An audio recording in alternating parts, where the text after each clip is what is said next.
Isa si Secretary Jesse Robredo sa mga founders ng Kaya Natin Movement for Good Governance and Ethical Leadership. At makakausap natin sa telepono ang lead convener ng grupo na si Ginoong Harvey Ke. Magandang hapon po, Mr. Ke. Magandang hapon sa lahat ng ating mga nakikinig.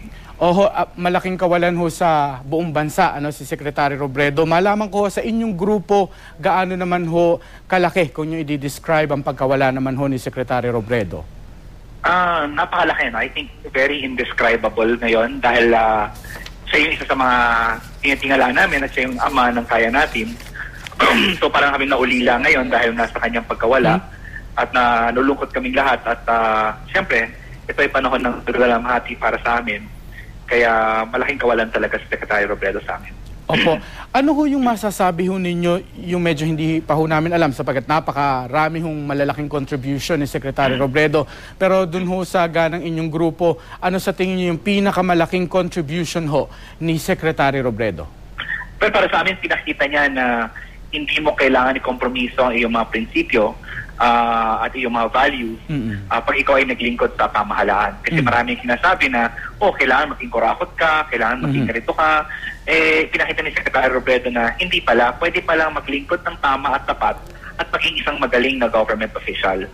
So, yun yung una. Pangalawa, pinakita niya rin na hindi kailangan isakritisyo yung pamilya para maglingkod ng tama at tapat sa ating pamahalaan. Kasi marami sa ating mga government officials, dahil pagpasok sa gobyerno, wala nang oras sa pamilya. Pero Secretary Robredo, parati niyang pinapakita na binibigyan niya ng kanyang unang oras at halaga ang kanyang pamilya.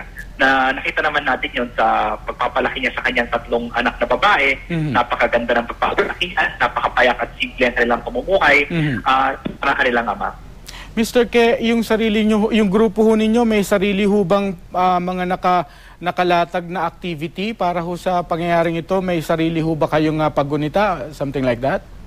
Yes, meron kaming misa mamayang gabi at 8 ng gabi yan sa Loyola House Chapel dito sa loob ng Ateneo de Manila University.